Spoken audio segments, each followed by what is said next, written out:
Hi friends. ఈరోజు మన స్వప్న స్వగృహ కిచెన్లో మరో సరికొత్త వంటతో మీ ముందుకు వచ్చాను. అదే అరిసెలు అండి. సంక్రాంతి స్పెషల్ అరిసెలు చేయబోతున్నాను. దానికోసం రేషన్ బియ్యం అండి నేను తీసుకున్నది. ఈ బౌల్ తోటి ఒక బౌల్ తీసుకున్నాను. 1/2 kg బెల్లం వేస్తాను దీనికి. ఇది నేను అరిసెలకు 3 days నానబెట్టుకుంటాను.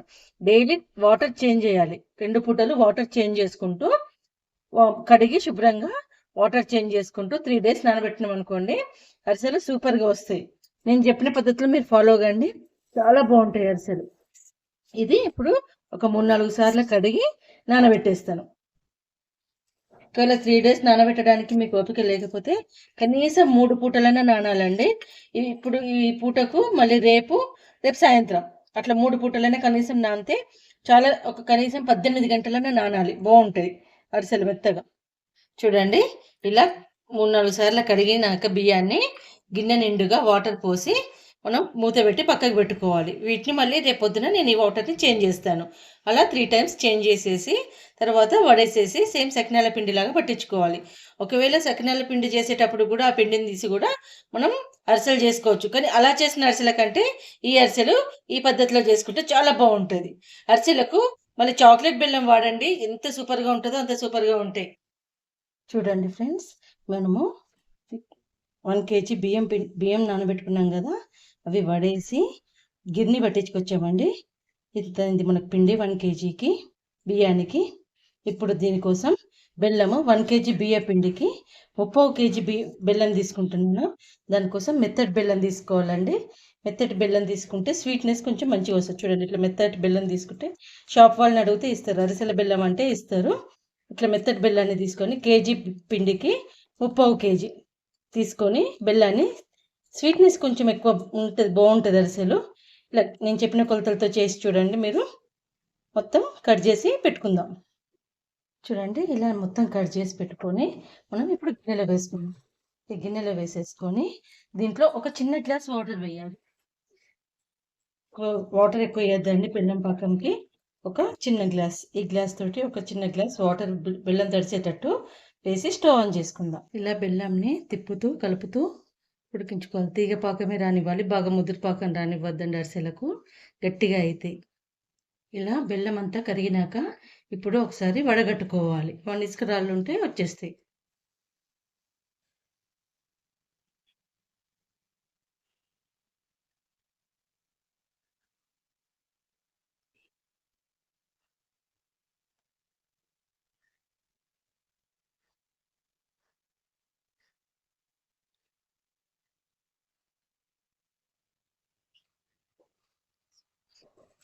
ఇవన్నీ చేంజ్ చేసుకోవడం వలన నాకు ఇంత చెత్త అనేది వచ్చింది. ఇదంతా అరిసెలలో ఉంటే తినేటప్పుడు మొత్తం ఇసుక అయిపోతుంది. ఇప్పుడు గిన్నెను శుభ్రంగా క్లీన్ చేసేసుకొని అందులో ఫిల్టర్ చేసుకున్న పాకాన్ని వేసుకొని తీగ పాకం రానిచ్చుకోవాలి. ఇప్పుడు మనం చూడండి, ఇట్లా తీగ పాకం మనకు గంటే ఇట్లా పైకి అన్నప్పుడు తీగ దిగకుండా పాకం రావాలి. మనకి ఇట్లా కూడా కాదు అని అంటే వాటర్లో వేసుకొని చూడాలి. ఇంకా కొంచెం రావాలి, ఇది ఇప్పుడు రాలేదు, ఇంకా కొంచెం ముద్దకు రావాలి. మనం ఇలా వేసినప్పుడు ఎంత ఒక దగ్గర కుదురుకుంటుంది. ఇదిగో ఇలా. ఇప్పుడు మనకు పాకం వచ్చేసినట్టే. ఇప్పుడు కొంచెం స్టవ్ తక్కువ పెట్టేసుకొని ఇలాచి పౌడర్ వేసుకోవాలి. ఒక 2 ఇలాచీలను దంచి వేసుకోవాలి.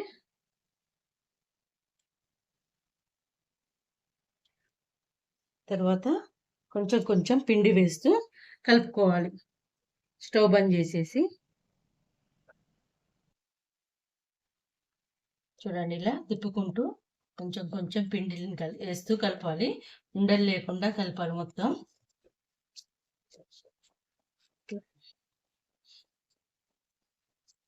ఇట్లా మొత్తం వేసుకుంటూ మనము కలుపుకోవాలి. నేను ఇందులోనే నువ్వులు వేసుకుంటానండి. కొంతమంది పైనుంచి వేసుకుంటారు అరిసె చేసినప్పుడు, కానీ నేను ఇందులోనే వేస్తాను. ఇట్లనే తినేటప్పుడు మంచిగా తాకుతాయని ఇందులోనే వేసి కలుపుతారు నువ్వులు. ఇప్పుడు మొత్తం పిండి వేసి మంచిగా కలుపుకుందాం. చూడండి, మనం తీసుకున్న బెల్లానికి పిండి అనేది కరెక్ట్ సరిపోయింది. ఇది వేడి మీద ఉంది కాబట్టి కొంచెం మనకి ఇట్లా అనిపిస్తుంది. చల్లారినాక గట్టి పడుతుంది పిండి అనేది. చాలా వేడి మీద ఉంది కాబట్టి ఇట్లా అనిపిస్తుంది మనకు. చూడండి, చల్లారిన కొద్దీ గట్టి పడుతుంది. ఇప్పుడే గట్టిగా తీసుకున్నామంటే చేసేటప్పుడు ఇంకా గట్టిగా అయిపోతుంది. ఇప్పుడు దీని మీద నెయ్యి కానీ నూనె కానీ వేసి పెట్టుకోవాలి. నేను నెయ్యి వేస్తున్నాను. నెయ్యి వేసి ఒకసారి కలిపి మూత పెట్టి ఒక 10 నిమిషాలు ఉంచితే చల్లారుతుంది. ఇంత వేడి వేడి చేయకుండా కొంచెం చల్లారినాక చేస్తే మనకు మంచిగా వస్తాయి. చూడండి, ఇప్పుడు కలిపిన దానికి ఇప్పటికి గట్టిపడ్డది పిండి. ఒక్కొక్కరు ఒక్కొక్క పద్ధతిలో చేస్తారు. నేను చేసే పద్ధతిని నేను చూపిస్తున్నాను మీకు.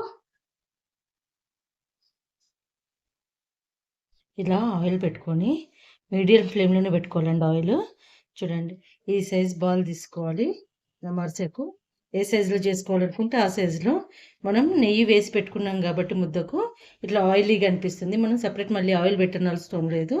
అరిసెలు అనేవి నేను ఈ సైజులో చేసుకుంటున్నాను. పెద్దగా కావాలంటే పెద్దగా చేసుకోవచ్చు, చిన్నగా కావాలంటే చిన్నగా చేసుకోవచ్చు.